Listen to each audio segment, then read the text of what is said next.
Hello friends, welcome to knowledge mall. और आज की वीडियो में है लूसेंट साइंस का 40 क्वेश्चंस का एमसीक्यू टेस्ट। और ये है सेट 11। इसके पहले 10 सेट हो चुके हैं और केमिस्ट्री का ये दूसरा सेट है। पेज नंबर आज 111 से लेकर 120 तक के क्वेश्चन दिए गए हैं। और नेक्स्ट जो आपको पढ़ना है पेज नंबर 121 से लेकर 130 तक। तो चलिए लगाते हैं सेट को। इससे पहले जो चैनल पर नए हैं वो चैनल को सब्सक्राइब कर बेल आइकन को जरूर प्रेस कर लें ताकि आपको आगे आने वाली सभी वीडियो की नोटिफिकेशन मिलती रहे। और हाँ, हमारे ब्लॉग चैनल से जुड़ने के लिए दिए गए हैशटैग पर क्लिक कर उसे भी सब्सक्राइब कर अपना प्यार और सपोर्ट जरूर दें। हमें इंस्टाग्राम पर फॉलो करने के लिए दिए गए डिस्क्रिप्शन में जो लिंक दिया गया है आप उसे फॉलो करें। तो चलिए लगाते हैं सेट को। पहला क्वेश्चन है कि अम्ल वह पदार्थ है जो, आंसर है इसका ऑप्शन सी, प्रोटॉन प्रदान करता है। अम्ल वह पदार्थ है जो कि प्रोटॉन प्रदान करता है। और ये ब्रॉन्स्टेड और लॉरी के सिद्धांत के अनुसार ऐसा कहा गया है कि अम्ल वे पदार्थ है जो किसी दूसरे पदार्थ को प्रोटॉन प्रदान करने की क्षमता रखता है। अम्ल व भस्मों की अभिक्रिया के फलस्वरूप बने पदार्थ को कहते हैं। आंसर है इसका ऑप्शन बी, लवण। निम्न में से कौन हाइड्रा अम्ल के उदाहरण हैं?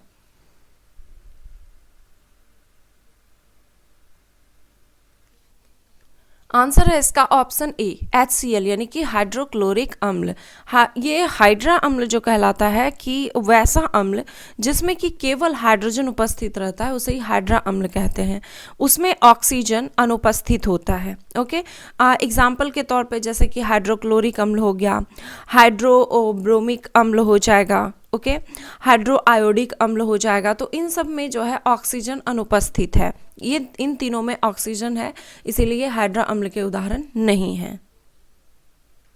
ये तीनों जो एग्जाम्पल हैं वो हैं ऑक्सी अम्ल के एग्जाम्पल। ऑक्सी अम्ल में जो होता है वो हाइड्रोजन और ऑक्सीजन दोनों ही उपस्थित होते हैं। जल में घुलनशील भस्म को कहते हैं। आंसर है इसका ऑप्शन बी, क्षार। जल में घुलनशील भस्म को क्षार कहा जाता है। निम्न में से कौन सा कथन सही है?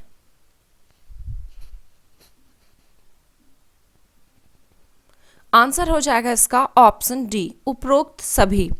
दिया गया कि क्षार में साबुन जैसी चिकनाहट होती है, सही है। फिर दिया गया कि क्षार लाल लिटमस पत्र को जो है ये नीला कर देता है, ये भी सही है।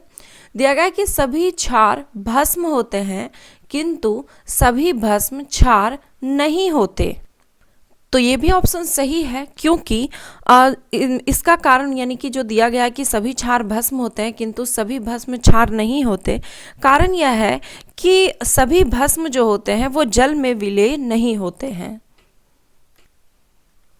सभी अम्ल जल में घुलकर प्रदान करते हैं। आंसर है इसका ऑप्शन बी, H+ आयन। सभी अम्ल जल में घुलकर H+ आयन देते हैं। भस्मों के जलीय घोल में कौन सा आयन होता है? आंसर है इसका ऑप्शन सी, OH- आयन, यानी कि भस्मों के जलीय घोल में हाइड्रोक्साइड आयन होता है या देता है। सभी अम्ल धातुओं से प्रतिक्रिया कर कौन सी गैस निकालते हैं? आंसर है ऑप्शन ए कि सभी अम्ल धातुओं से प्रतिक्रिया करके हाइड्रोजन गैस निकालते हैं। जो लवण अम्लीय हाइड्रोजन परमाणु या हाइड्रोक्सिल आयन से मुक्त रहते हैं कहलाते हैं।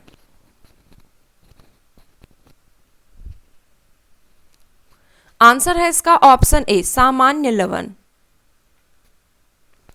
पीएच मूल्यांक दर्शाता है। आंसर है इसका ऑप्शन बी कि पीएच मूल्यांक ये जो है किसी घोल के अम्लीय या क्षारीय होने का मूल्यांक दर्शाता है। गन पाउडर एवं आतिशबाजी के सामान बनाने में निम्न में से किसका उपयोग होता है?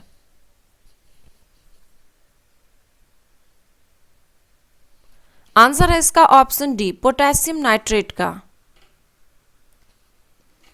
नीला थोथा क्या है?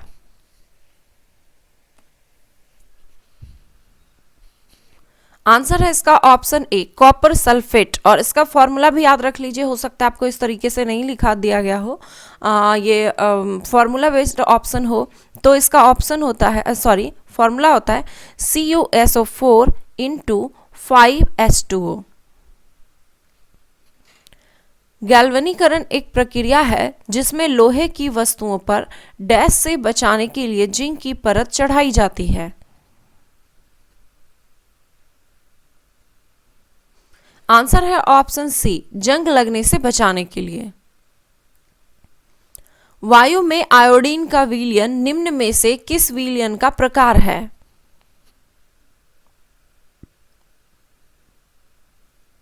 आंसर है इसका ऑप्शन सी गैस में ठोस का। स्थिर ताप पर किसी गैस की निश्चित मात्रा का आयतन उसके दाब का व्युत्क्रमानुपाती होता है, यह नियम किसका है? आंसर है ऑप्शन ए, ये बॉयल का नियम है। वह अभिक्रिया जिसमें ऊष्मा मुक्त होती है क्या कहलाती है?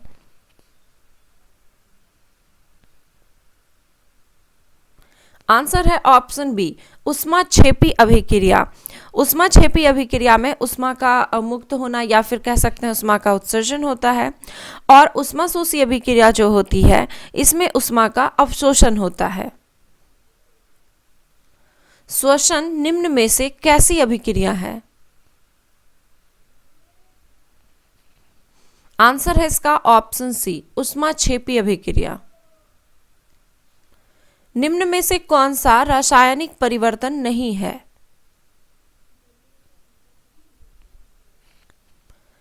आंसर है इसका ऑप्शन बी वायु का द्रवीकरण, ये रासायनिक परिवर्तन नहीं है। बाकी के जो ऑप्शन है मोमबत्ती का जलना, वातावरण में लोहे में जंग लगना, दूध का दही बनना, ये तीनों जो है रासायनिक परिवर्तन के उदाहरण है। निम्न में से कौन ऊष्माशोषी अभिक्रिया है? आंसर है ऑप्शन बी प्रकाश संश्लेषण। निम्न में से कौन सा कथन गलत है?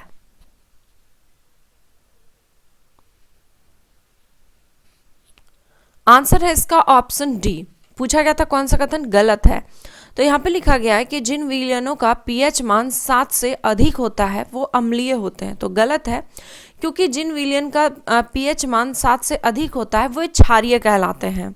बाकी का ऑप्शन सही है कि पीएच मान अम्लीयता तथा क्षारीयता को अभिव्यक्त करता है। जैसे कि पीएच स्केल जो बनाया जाता है, तो यहाँ पे ये उदासीन को दर्शाया जाता है जिसका पीएच लेवल 7 होता है, और ये इधर घटता जाता है इसका पीएच लेवल, तो ये अम्लीय होता है। यानी कि इसे कह सकते हैं कि 7 से कम जब होता है पीएच मान तो ये अम्लीय होता है, और 7 से जब अधिक होता है तो ये क्षारीय प्रकृति का होता है। ठीक है, 7 से कम यानी कि 6, 5 हो गया, 4, 3, 2, 1, इस तरह से घटता जाता है, और क्षारीयता में पीएच मान ये बढ़ता चला जाता है।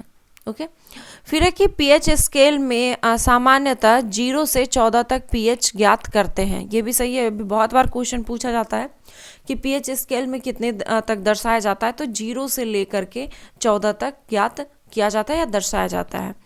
अम्ल वर्षा का पीएच मान 5.6 से कम होता है, तो ये तीनों ही ऑप्शन हमारा सही था। निम्न में से कौन सा कथन सत्य है? आंसर है इसका ऑप्शन सी दोनों ही सत्य है कि सभी दहन क्रियाएं ऑक्सीकरण क्रियाएं होती है और सभी ऑक्सीकरण क्रियाएं दहन नहीं होती है। जिस न्यूनतम ताप पर कोई पदार्थ जलना शुरू करता है उसे उस पदार्थ का क्या कहते हैं? आंसर है ऑप्शन सी ज्वलन ताप। बायोगैस में मुख्यतः होती है। आंसर है ऑप्शन बी कार्बन डाइऑक्साइड एवं मीथेन। वायु अंगार गैस यानी कि प्रोड्यूसर गैस मिश्रण है।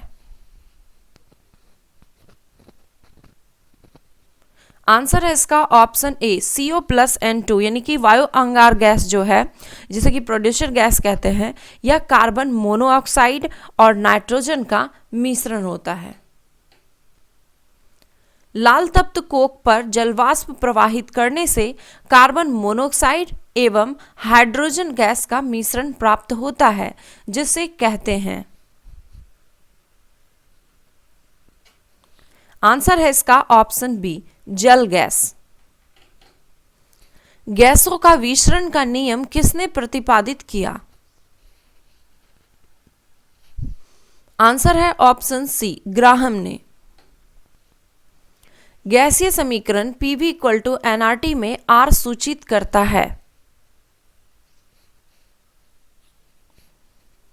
आंसर है ऑप्शन डी 1 मोल गैस को परम शून्य ताप है।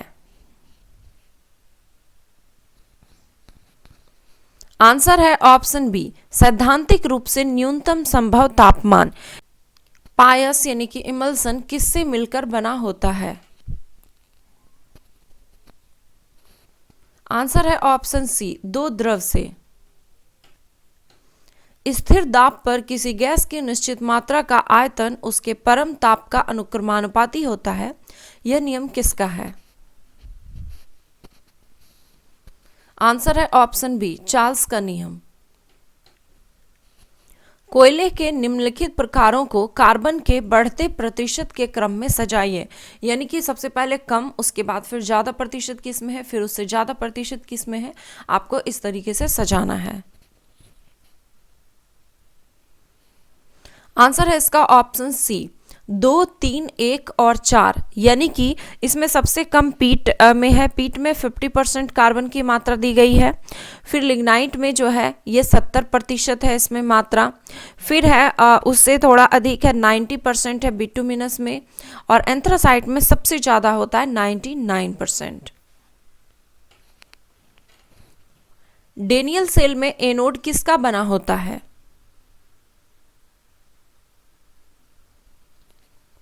आंसर है इसका ऑप्शन ए जस्ता का। डेनियल सेल में जो है एनोड जस्ता का बना होता है और कैथोड जो है वो कॉपर का बना होता है।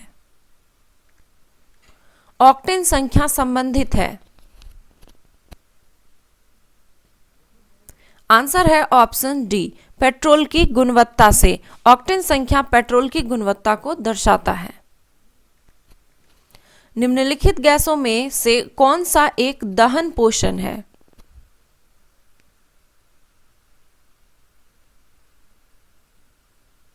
आंसर है इसका ऑप्शन सी ऑक्सीजन। दहन पोषण वे पदार्थ को कहा जाता है जो कि दहन क्रिया में सहायक होता है, जैसे कि ऑक्सीजन। निम्नलिखित में कौन सा pH मान का मिलान गलत है? आंसर है इसका ऑप्शन डी। पूछा गया था कौन सा गलत है, तो दूध का pH मान यहाँ पे बताया गया कि 2.8 से लेकर 3.8 होता है, तो गलत है, क्योंकि दूध का जो pH मान होता है वो 6.4 होता है। बाकी का ऑप्शन सही है। नींबू का 2.2 से लेकर 2.4 तक, मानव लार ये 6.5 to 7.5 होता है, और मानव रक्त ये 7.3 to 7.5 होता है। दवा एवं खाद्य पदार्थ के संरक्षण में निम्न में से किस अम्ल का प्रयोग किया जाता है? आंसर है ऑप्शन बी बेंजोइक अम्ल का। जब वर्षा का पानी का pH मान डैश हो जाता है तो अम्लीय वर्षा कहलाता है। आंसर है ऑप्शन ए 5.6 से कम। ऊपर वाले क्वेश्चन में भी एक ऑप्शन में था, अगर याद होगा तो आपने इस क्वेश्चन को सही टिक किया होगा कि जब वर्षा का पानी का pH मान 5.6 से कम होता है तो ये अम्लीय वर्षा कहलाता है। निम्न में से किस धातु का संचारण नहीं के बराबर होता है?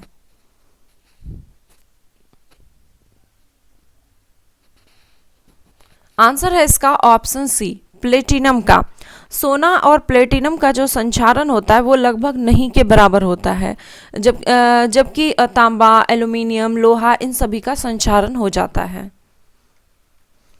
निम्न में से कौन सा एक निलंबन के उदाहरण है?